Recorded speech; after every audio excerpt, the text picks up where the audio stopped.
welcome to the House of Wellness. I'm Luke Darcy, joined as always by my good friend Joe Stanley. Welcome, Joe. Thanks, Darcy. It is great to be here. 2020 is flying by, although some would say good riddance. At the halfway mark of a pretty ordinary year, I want to highlight some positive events that might have slipped under the radar. That's good. We need some positivity, Joe. And there have definitely been some moments we're celebrating too. The world's second ever person was cured of HIV, giving doctors hope of beating the disease permanently. It's amazing. And what about this? The first cheetah cubs were born through IVF to a surrogate mother, which could help the endangered species from going extinct. That's great news. We've seen cities around the world unite with balcony concerts and street shout-outs to healthcare workers. On the home front, Joe, now this sounds a little bit cliche, but I just love the simplicity of family dinners at home on the weekend, kids interacting together, a couple of blues here and there, but not in the car driving frenetically from one event to the next. So just slowing down has been good fun. Well, for me, Dars, I've absolutely loved our neighbourhood WhatsApp group, which formed community connection that we sort of had before, but now it's so much deeper and I'm sure really lifelong. Great initiative from you right at the start of the pandemic. The thing that has struck me is how quickly we've adapted to the new way of living with a global pandemic. And we all know a lot more about hygiene, that's for sure, especially when it comes to coughing and sneezing. And Joe, when you see what damage a single sneeze can do, I think you're going to be even more vigilant. Well, bless you, Dars. Yes, thank you, Joe. Bless you as well. We also lift the taboo on pelvic organ prolapse. Half of all mums get it, Dars, so I don't know why we're not talking about it more. Well, we will today. Plus, the apprentice becomes the master as Gus Warne turns the tables on Hinesy by cooking him a meal. Well, we often talk about the faith we have in the next generations. From the TikTok teenagers who brought down a Trump rally by booking seats and not showing up, to climate activist Greta Thunberg and many more, today's kids, I think, fill us with hope. Don't you reckon? Yes, I agree, Joe. It's a big time for the younger generations. They have experienced a lifetime of growth and prosperity, and let's hope they can help us now innovate our way through all of this, which is why millennials believe the future of the planet is in their hands, and so many of them are keen to take action. Queensland's Molly Steer is one of the youngsters on a mission that began when she was just 9 years old, and even at that age, her plan was to change the world. I think the moment that inspired me, that just made me click, was probably when I saw a video of a turtle with like a straw stuck up its nose, because at that time I loved everything about turtles. I had painted my room green, I had turtle everything, and when I saw that I was like, no, no, no, no, no, and that was definitely like the straw that broke the camel's back. Molly Steer had her environmental epiphany at age 9. Even though she hadn't hit double digits, she was determined to take action. The easiest way to start anything is to start small. So I thought, straws are really small. And then after doing a lot of research, I found out that they are actually not small. They're a really huge problem. Humans are using so many straws, you could line them up end to end and they'd wrap around the planet 4 times. That's every single day. Even a tiny percentage of those ending up in our oceans is a major environmental disaster. Hi, my name's Molly Steer and I'm 9 years old, and I've just found out that straws really do suck. So Molly started a campaign called Straw No More. She spoke to the local council, she got invited to do a TEDx talk, and then she started asking people directly to say no to plastic straws. We started getting schools on board at first, and then it became businesses and then cafes, and now it's just individuals and everybody.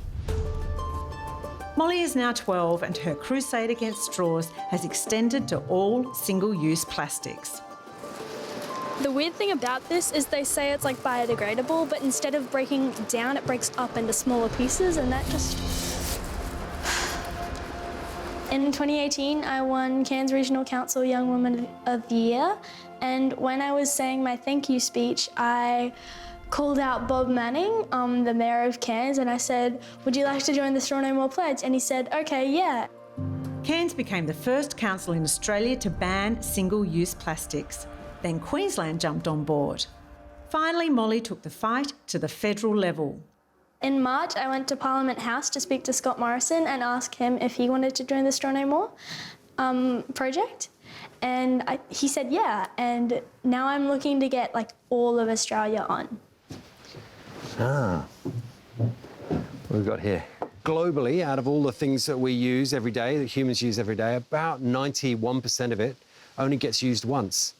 And so if you think about that in the context of your life, you know, it's all the plastic used, whether it be straws, cups, it doesn't break down for hundreds of years at best, right? So important to stop it. Also important to not use stuff that's only used once. How many people do you reckon you've reached so far? Probably over 1 million. You might know Andy Ridley as the guy who started Earth Hour.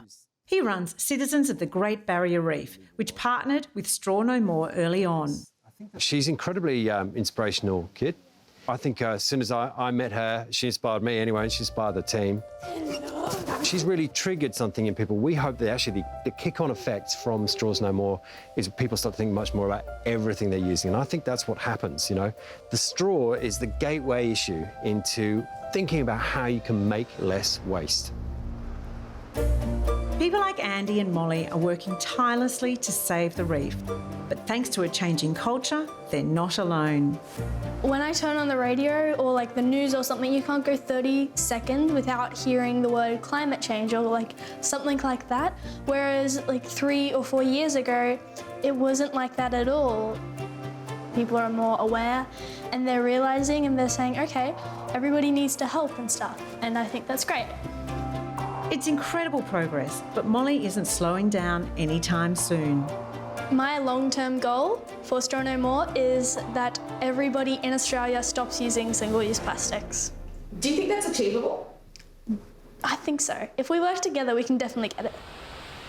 So far, around 780,000 people have pledged to support Molly's Straw No More mission to help reduce the more than 8 million tonnes of plastic that's dumped in our oceans every year. Look, it is so disturbing to see those images of sea life tangled in nets or plastic bags and suffering with stomachs full of plastic. Did you know, Das, that Aussies use an extraordinary 10 million straws a day for an average of 20 minutes, and then they last for around 600 years. Lots of places don't have them anymore, but in the same way consumers said no to plastic bags, it's up to us to not choose straws. Just drink from the glass. Well, how hard is it?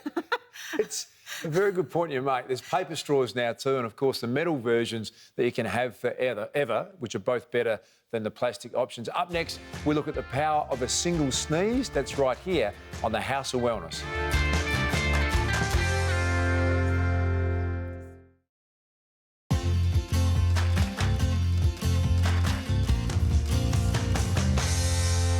Welcome back. It's been more than 6 months since the global pandemic began. In that time, we've seen economies shut down, borders and suburbs closed, the best and worst of humanity, opinions and debates about all sorts of containment challenges, and the list goes on and on, Jo. But one thing health experts all around the world did and continue to agree on is the importance of social isolation and hygiene. Staying away from each other has been a critical part of this, given the ongoing discussions around how the virus is transmitted.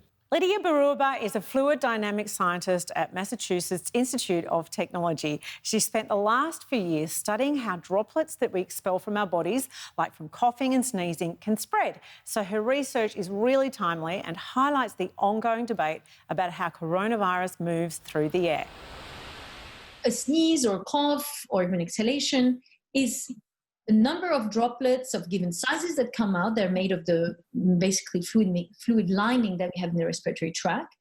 But it's also contained in what I refer to as a gas cloud, in fact, a multi-phase turbulent gas cloud. So what we learned is that the range that it can reach, and that can reach basically up to, we have seen for sneezes, up to 7 to 8 meters, where the droplets, if they were emitted on their own without that gas phase, would not be able to reach much further than the 1 to 2 meter distance. You say that droplets can go as far as 8 metres, and we have been told within the COVID-19 environment to stay 1.5 metres apart. Is that far enough then?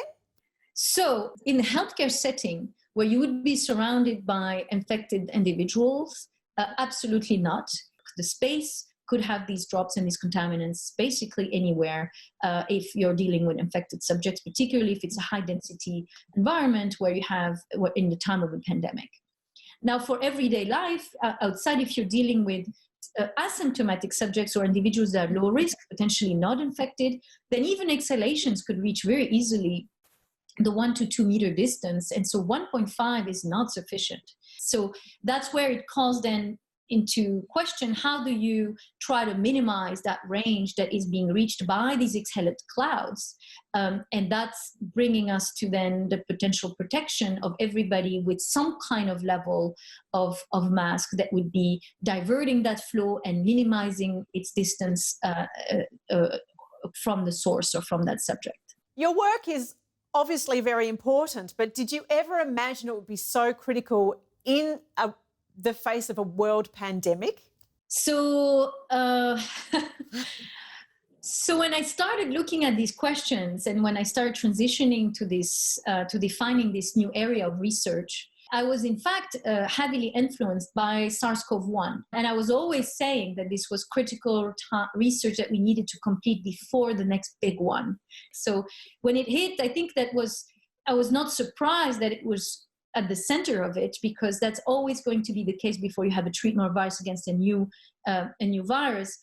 But what I was anxious about is that we couldn't do even more faster before it hit. And but I think that the good news out of this bad news is what I hope will happen is that now these agencies and stakeholders and others will keep in mind that this phase prior to a treatment is critical to invest in as well, because these measures for understanding transmission are also critical to save lives. That early phase has been heavily neglected over basically the past century.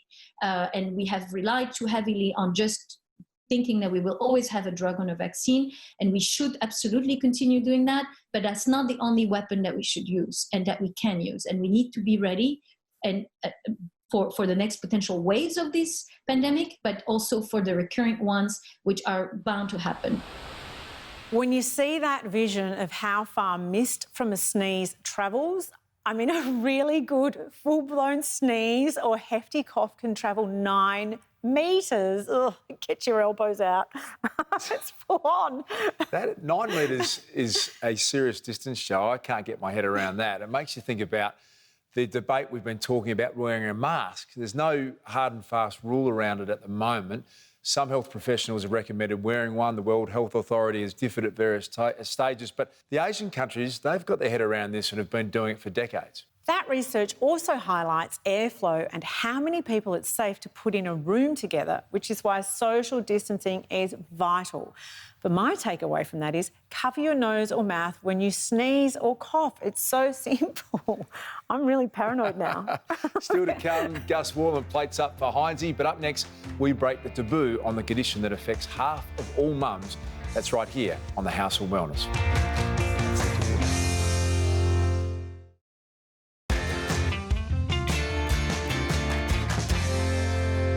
You're watching the House of Wellness. I'm a proud hands-on dad, Joe, but like most men, I can't fathom what it must be like to grow, carry, and I suppose give birth to a human. Well, it's horrific from start to finish, Das, but you end up with a beautiful baby, so it's worth it. Can I say, I found it more stressful the longer it went on. From the first child to the fourth, I was hopeless. Really? Why? By the time I got to the fourth, I actually wanted to pull the car over and said... Because you knew it was coming, maybe. I think that might have been the case. Yeah. And Beck was saying, it is not about you. Seriously, it's not about you. It isn't about you. From cankles and stretch marks to our feet growing an extra shoe size. Oh, it's great times. But pregnancy and childbirth do take their toll, especially on a woman's pelvic floor. Half of all women who've had a baby are affected by a common health complaint that isn't talked about enough. It's called pelvic organ prolapse, and Sarah Davidson spoke to a leading physiotherapist to find out more. 2 years ago, Emma Crothers began experiencing pelvic pain, which, like many busy mothers, she ignored. I had a really big dragging feeling and I was getting a lot of pain around my pelvis, and I noticed it more after a long day or after I was carrying the boys for a while. So I knew I had to do something about it, but it was definitely not something that was a priority at that time. After a visit to her gynecologist, Emma was diagnosed with a prolapsed cervix. I was in absolute shock because I really didn't think that this would happen to someone of my age, especially emotionally for me, wanting to look after children and not being able to physically hug them in. It was a really, really hard time. So if you squeeze and lift the pelvic floor muscle, really isolating it, and then down into your squat, nice and controlled, coming back up and relax the pelvic floor. Nice. Okay, let's go again. A pelvic organ prolapse is when one of the pelvic organs, so it's either the bladder, the uterus or the bowel, moves out of its normal position and it moves down into the vagina. And there are different stages, and so the degrees could be mild or it can be more moderate or severe. How many women are actually affected by a prolapse? We know that at least half of women who've had a baby will experience prolapse symptoms. So that's actually hundreds of thousands of Australian women. And unfortunately, it's still quite surrounded in taboo and stigma. And then switch it on again and do a squat. Perfect, great form. So as a pelvic floor physiotherapist, I see a lot of women in my practice with prolapse, and it really impacts their self-esteem and their enjoyment of life. Another of those women was young mother Andrea Castano, a former triathlete. Just straight after birth, I felt like there was just something that wasn't right. I felt like this sort of heavy discomfort, it was painful as well at the beginning, and constant urge to go to the bathroom. They told me that there was in fact a prolapse, rectocele. How hard was that for you? I can imagine it would have been quite a shock and quite distressing. It was earth-shattering. It was terrible, to be honest. I can't sugarcoat it. It was one of the worst things I've ever heard in my life, especially because, you know, I've been very active throughout my whole life, and even throughout my pregnancy, I was, you know, doing short runs, and I just saw myself eventually, you know, running with the pram and going out exercising. And so the fact that I had this and I felt so uncomfortable, like just even going for a walk down the road to a cafe, meant at the time that I'm like, my life as I know it, it's over. So usually I have either a 5 kilo or a 4 kilo dumbbells, and I would just do a few of these, for example. Given their age, the prolapse diagnosis came as a huge shock to both Andrea and Emma. But this is a condition that isn't exclusive to older women. So as a pelvic floor physio, the most important thing is pelvic floor exercises. So they have to be prescribed by a specifically trained physio, and they're actually the number one treatment for prolapse, and there's really good evidence behind that. Emma, let's have a look at what your pelvic floor muscles are up to. By improving the support and the strength of the pelvic floor muscles, we can definitely improve the position of the prolapse, we can reduce their symptoms, and we can prevent it from worsening. So squeeze, beautiful. So lift up inside the vagina, hold it there, Emma, hold it there. The interesting thing about the pelvic floor muscles is that we can't see them. Doing pelvic floor exercises in pregnancy and after birth is recommended as the number one thing that women should be doing to prevent incontinence and prolapse. Good job. It's getting so much better, your muscles. It's fantastic. I feel stronger in my body. I feel stronger in my mind. I know that this isn't going to affect me long term because we're putting in the right steps to correct it. And I just feel like a light at the end of the tunnel. Unfortunately, this is something that no one really talks about. It's still very taboo, and so I feel like there's so much education that needs to happen around making everyone aware of the pelvic floor is one of the most important muscles in your body, and no one really pays attention to it. Over half of all women who've had a child have some level of prolapse, but it can be managed and treated. So it's important we lift the stigma, talk about it more, and go to the GP if you're concerned. Remember, it's something your doctor sees all the time, so there is no shame. Fair point, Joe, and the same can be said for men getting their prostate and general health checked as well. You just have to push any embarrassment or fears aside about getting help, and that goes double for people who are making the great choice at the moment to quit smoking. We know it's not easy, but good on them. Yeah, on that, what shocked me was the price of a packet of cigarettes. In 1990, a pack cost $2.94. In 2020, you'll pay around $50 a pack. That's like brunch for two people. It is incredible, Joe. We have the highest cigarette prices in the world, and that's because every year the excise rate or tax goes up by 12.5%, which means by the end of this year, smokers are going to be paying even more than that. What sounds like a good incentive to try and stop, maybe more money in the wallet every week is a pretty good incentive. But that said, I do know how hard it is to stop, and it's important to have real compassion for people who are trying. Go gently and perhaps start with the patches or gum from your local pharmacy. Give it a go and be kind to yourself, because you're not necessarily going to get it the first time. It might take a few goes, but it's a good place to start. I wish I could do that.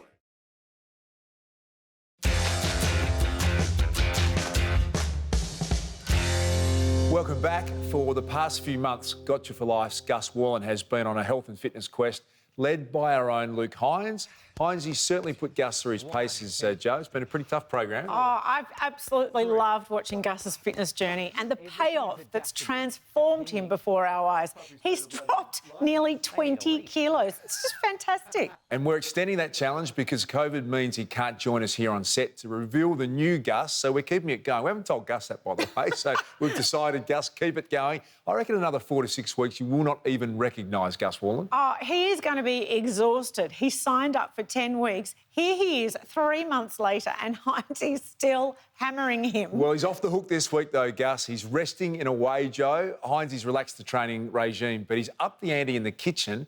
A few weeks ago, Hines, he took Gus food shopping, and that was after he cleaned out his entire pantry. Everything that Gus loves is gone, and he's thrown out the challenge for Gus to buy the ingredients and to cook him a healthy meal. And just a small word of warning, Gus is not known for his superior kitchen skills, so the following segment may contain some disturbing crimes against cooking. Check it out. Never really done a lot of cooking, I must admit. I was always pretty good at scrambled eggs, crispy bacon, a favourite, toast. I boiled the odd egg, and in fact my wife loves cooking too, so I've just taken that on as, well, babe, that's your sort of thing. So I thought, well, put myself under pressure and cook a meal for Hinesy. So he's travelling across town. The great thing about my relationship with Luke is that he's given me all his cookbooks, and he's got over 10 of them. So I now just say to the family, once a week, it's on me. So this is going to be shepherd's pie. The issue for me is I've got everything I need to do, but it's just timing and it's a little bit of nervousness, make sure I focus. I tend to sort of get quite excited early, then sort of lose a bit of concentration and drift. As well as doing the main meal for the big fella, I'm also trying to multitask and come up with the dessert, which is this giant cookie thing. So the main meal is the main thing, but if I can also do a half-decent dessert, I'm quids in. The most important thing when you ever see a recipe is don't do the normal bloke thing is, oh, I'll chuck a bit of this in and chuck a bit of that in. I literally bought some scales and I chop everything down to the gram and chuck it in. That way it's Luke's fault if it doesn't work. The perfect afternoon for me would be Hinesy coming here, enjoying a really lovely feed, understanding of what I've done and how I've sort of educated myself over the last few months. Great to see you, mate. Mate. Oh, table for two. I wouldn't have it any other way. Head of the table for the main guest. Oh, thank you, Gus. There you are, I sir. feel very spoiled. Please, no problem at all. Oh, look at this. You've gone to such great effort. I want to show him that I'm here for the long haul and I'm learning from what he's told me. Oh, look at this. Oh. Oh. Hey? Oh, my goodness. Look at that, baby. That just looks so good. Looks like potato on top, doesn't it? What is it? It's cauliflower potato. Cauliflower potato? Yes, it is. The thing for me, cauliflower, it looks exactly like potato, much better for you than the white potato. But beforehand, if it wasn't sort of drenched in cheese sauce, you know, as part of a roast, I never would have eaten cauliflower. And what about a little bit of this? Oh, yeah. So what do we call this? Parsley. Yeah, very good. And why are we putting this on? Because it looks good and it gives you different colours. Yeah. And it's healthy. Yes, it's healthy.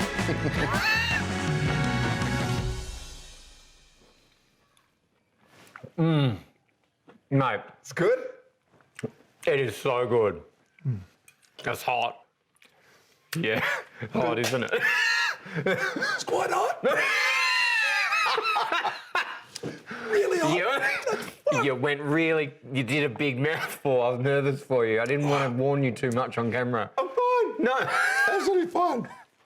You know what surprises me? How creamy the cauliflower is. It's actually like creamy potato. Curious, why do you think I use cauli instead of potato?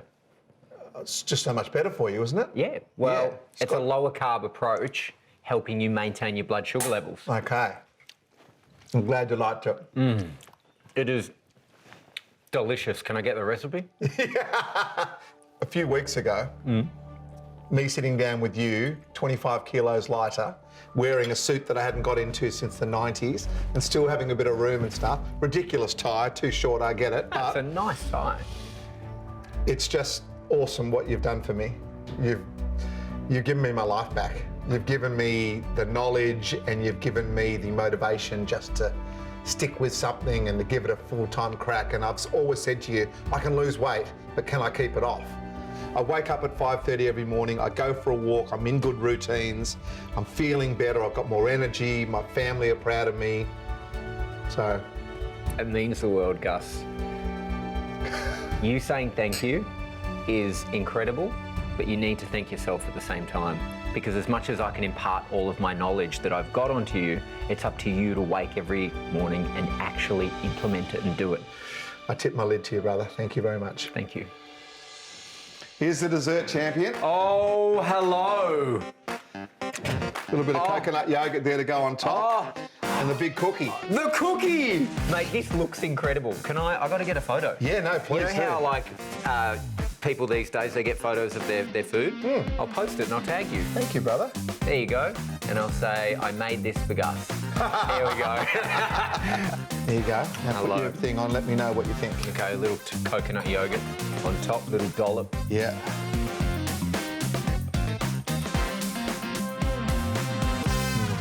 Oh, yeah. Very good. Oh, yeah. Woo! Come on, baby! Oh. Woo! How's this good for you? Well, you don't eat the whole thing. Oh, you don't? No, I mean, you know. Oh, wow. The thing with healthy desserts, it's all in moderation. When you're using nutrient-dense ingredients, you feel fuller quicker. Therefore, you don't need as much. Okay. Like, I'm already quite full. Do you feel quite full? What? Sorry? I am so incredibly proud of Gus. I walked in with no expectations and everything he served up was just full of so much love. When you've got the master that comes and gives you the nod of approval and gives you the gold star, it makes you want to go out there and cook some more. So my wife might have to give me a bit more than one night a week. Hey, Lukey. Luke, giving me a hand with the dishes, mate? This is not in his cookbooks. Well, I have to say, Gus is a brave man trying two of Hines' own recipes. Good effort. Yeah, I did like his strategy there, though, because at least he knew that what was going in the dishes would be Hines' choices. Plus, Gus is a much better cook than he claims to be. What about you, Daz? How do you go in the kitchen? It's fair to say not my strong point, Joe. I tend to call Mum if Beck's away, or a very, very simple rice dish with a bit of tuna and the kids not overly excited about. But you've got your own skill set, Joe. That just happens to not be mine. Right. And you opt for juice diets when you end up. Yeah, actually easier not to eat when I can't cook. So that's where I'm at, Joe. I'm not sure what my skill set is yet, but I'm working on it. Well, I think we're all probably a lot better in the kitchen than we ever were, just like we've all been forced to improve in the area of beauty maintenance at home. Also, here's Jade Kisnorbo and Sarah Davidson with a DIY beauty hack that might just mean you'll never need to go back to the salon. I'm Tegan Martin and I love a good brow.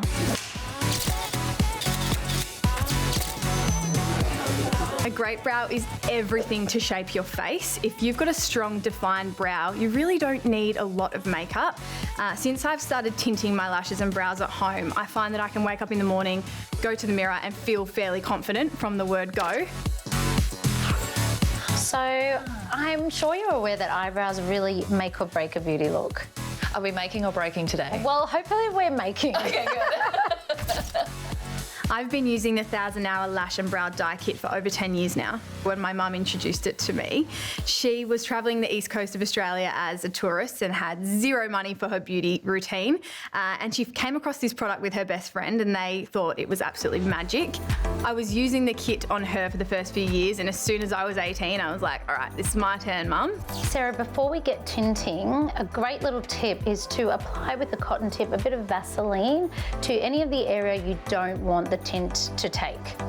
The tint is waterproof and smudge proof. The moments for me where I've been like, hell yes, has been when I've come out of a sauna or a gym or the ocean and I haven't had black smudge all over my face. You can be feeling confident fresh out of the water.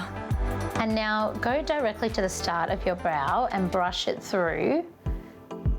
How do you know what shape to do? It's normally the length of the brow that I always say to start with. So you can see the end, say kind of the tail of the brow. Oh, yeah. Yep. Keep going and it should end roughly, if you were to hold your finger on an angle near your eye, that's a little bit more. Yep, that's where it should end.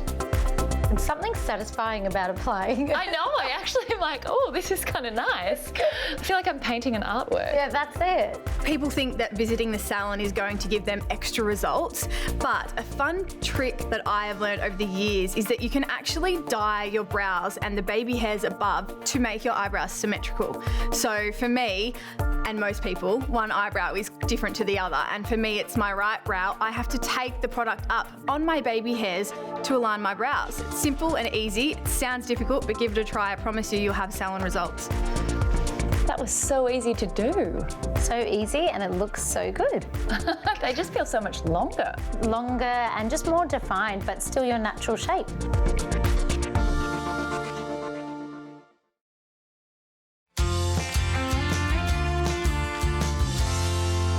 Welcome back. Well, thanks to lockdown, there's been a huge drop in flu cases so far this season, with just 208 confirmed cases nationwide in May, compared to more than 30,000 at the same time last year, Jo. And the upside of good hygiene and social distancing is right there in those stats, Darcy. Plus, a lot more of us than usual are getting vaccinated, which has also helped suppress the flu.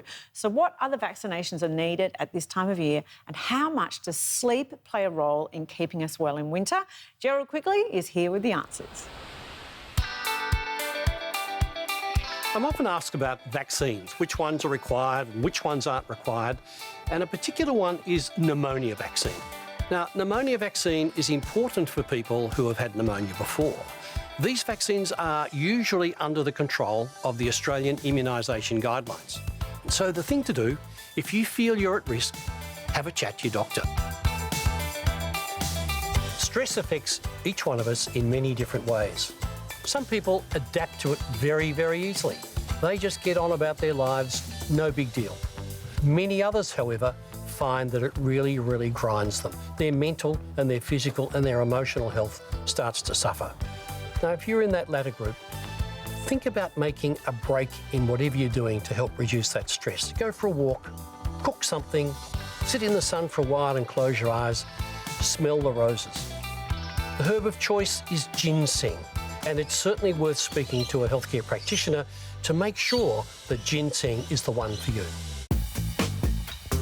Often we underestimate the value of sleep and the role it plays in our immune system.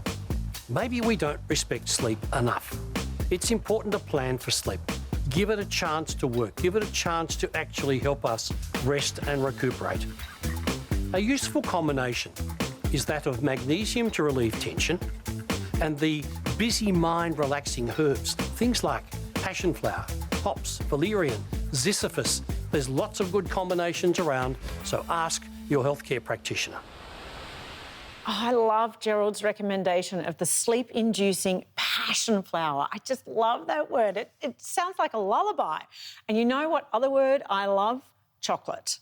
Oh, I love chocolate, which leads me to my next question for you, Darcy. I know you're big on potatoes.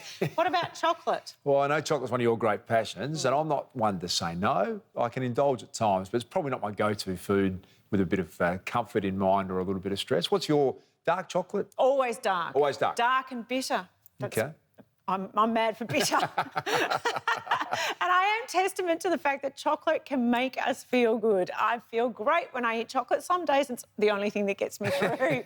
It seems that eating it in moderation, going for one with a high cocoa content, is probably the best choice. But there's more. The gooey treat can also be great for your skin. We sent along 2 bona fide chocoholics to find out what makes chocolate so good inside and out. Hair and makeup artist to the stars, Carla Dyson, is in the business of making people look good. But I was about to treat her to the ultimate feel-good experience in the form of chocolate. So Carla, we're both self-confessed chocoholics. We just celebrated World Chocolate Day. What's your favourite chocolate? Definitely white. What's yours? Dark for the antioxidants. Really? Yeah. Yes, well, let's go eat some. Hold up. Before we eat the chocolate, we missed a crucial yet very fun step, making the chocolate. Well, we definitely look the part in these outfits. We do. You look amazing. You look amazing. Oh my gosh, that's so gooey. Incoming. Yeah, lovely. I'm getting good at this. But of course, the ultimate test is the taste test. This is really, quality control. Yeah, do a taste test, yeah. Beautiful. Can confirm. Delicious. It is actually. As much as I've loved this adventure, chocolate's not just for your taste buds. What do you mean? You're going to love the mask I've got in store for you. Mask! Oh my God, I'm so excited!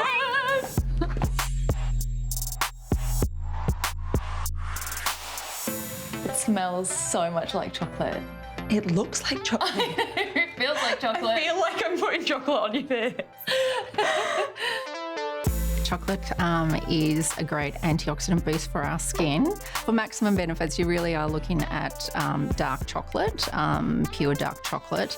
It's the cocoa within it that makes it good for the skin. It really goes on quite thick.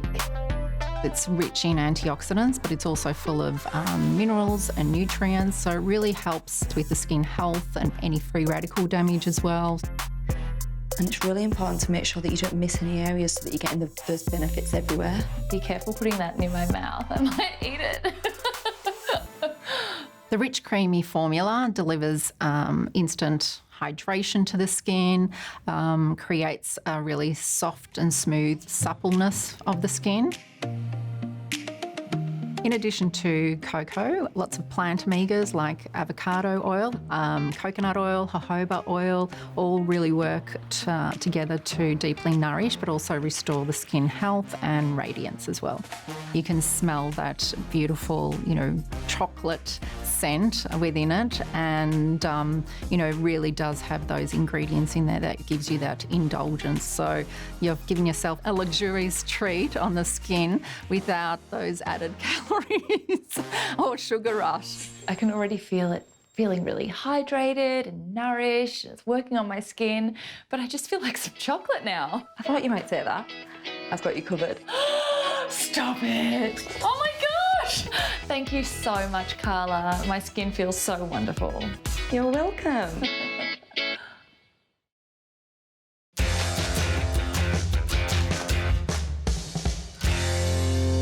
Welcome back. Earlier in the show, Gus Warne cooked up 2 of Heinz's recipes with great results. Well, Heinz's back in the kitchen, this time with GQ, to plate up a vitamin C-packed take on wedges that bite.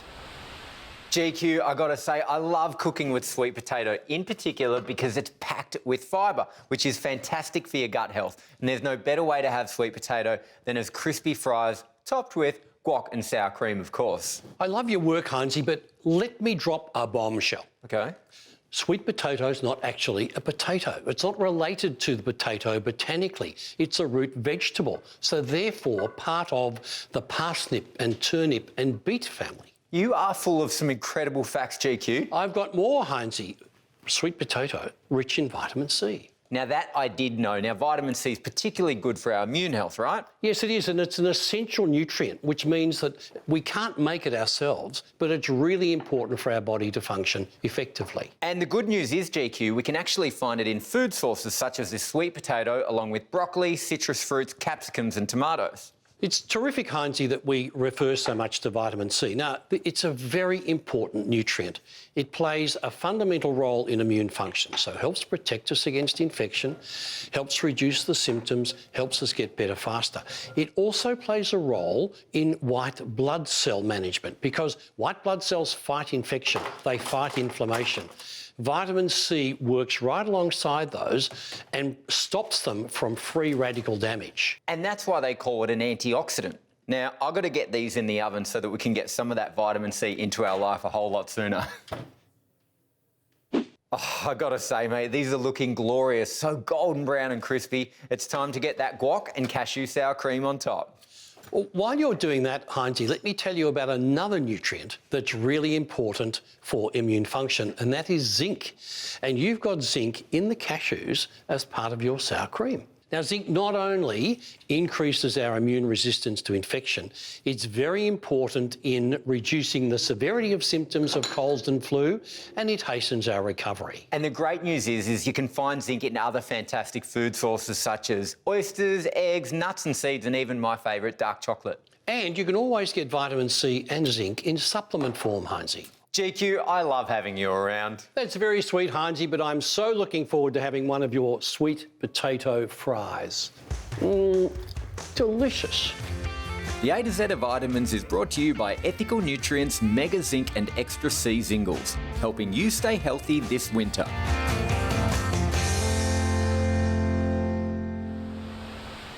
Well, that's got my taste buds going, Joe. Any night is Wedges night at our place if I have my choice. Do you have nights where you eat the same thing, like a Taco Tuesday or Fish and Chips Friday? Or Yeah, I'm pretty big on Fish and Chips Friday. Okay. Also, Fish and Chips Thursday, Fish and Chips Wednesday. Well, I like it, Joe. Keen to hear you've been cooking up some good stuff at home during ISO, so keen to maybe we'll need the Joe Stanley cookbook coming to your shelves anytime soon. That's our show for today. You can find out more great information at our website. Go to houseofwellness.com.au. And Joe, we need to discuss this because the Best of You podcast that you've put together with Emma Murray. Tell us where we're up to on that. Yes, it is out now. It's called Best of You in the House of Wellness, and it's designed to help you find the best version of you and bring it to all of life's daily challenges. You can find it at podcastoneaustralia.com.au. It's amazing. Go and check it out. It is fantastic. Tune into the House of Wellness radio show every Sunday with Joe and GQ as well. And as always, thanks to our great friends at Chemist Warehouse. Until next time, stay safe and stay well.